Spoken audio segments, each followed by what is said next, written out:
நாமக்கல் மாவட்டம் ராசிபுரம் அருகே முதலமைச்சர் பிறந்த நாளையொட்டி ஜல்லிக்கட்டு போட்டி நடைபெற்று வரும் நிலையில் போலீசாரின் தடியடியால் பரபரப்பு ஏற்பட்டது. இது தொடர்பான விவரங்களை செய்தியாளர் செல்வகுமார் வழங்க கேட்கலாம். செல்வகுமார், வணக்கம். தற்போதைய நிலவரம் என்ன? அங்க விவரங்களை பதிவு பண்ணலாம். செல்வகுமார், வணக்கம்.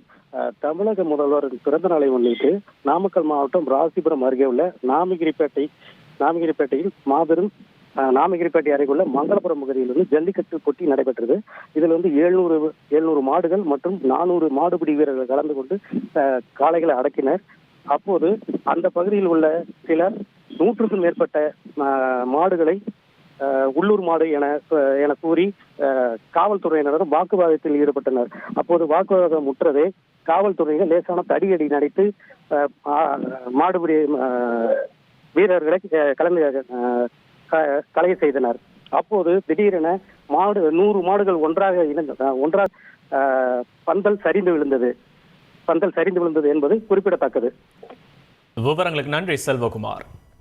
ராமநாதபுரத்தில் 9 ஆண்டுகளாக நோன்பிருக்கும் இஸ்லாமியர்களுக்கு அசைவ உணவுகள் தரமாகவும் இலவசமாகவும் வழங்கி வரும் இளைஞர்கள் குறித்த செய்தி தொகுப்பினை தற்போது பார்க்கலாம். ராமநாதபுரம் மாவட்டம் சின்னக்கடை பகுதியைச் சேர்ந்த 50க்கும் மேற்பட்ட இளைஞர்கள் ஒன்று சேர்ந்து கொலைப்பசி நண்பர்கள் என்ற பெயரில் ரம்ஜான் நோன்பு இருக்கும் முதியவர்கள், உணவு சமைக்க வாய்ப்பு இல்லாதவர்கள் உள்ளிட்டோருக்கு அதிகாலையில் உண்ணக்கூடிய சஹர் உணவினை வீடுகளுக்கே சென்று வழங்கி வருகின்றனர்.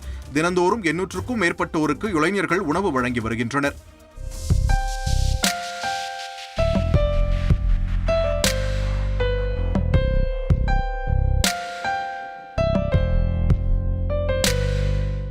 நோன்பை துவங்கி 14 நாட்கள் ஆன நிலையில் தினந்தோறும் மட்டன் பிரியாணி, சிக்கன் பிரியாணி, கறிச்சோறு, நெய்ச்சோறு, மீன் சாப்பாடு போன்ற உணவுகளை அதிகாலை நேரத்திலேயே நோன்பாளிகளின் வீடுகளுக்கு சென்று வழங்கப்பட்டு வருகிறது. சுத்தமாகவும் சுகாதாரமாகவும் தரமான பொருட்களை கொண்டும் இந்த உணவுகளை தயாரித்து வழங்கும் இளைஞர்களை பல்வேறு தரப்பினரும் பாராட்டி வருகின்றனர்.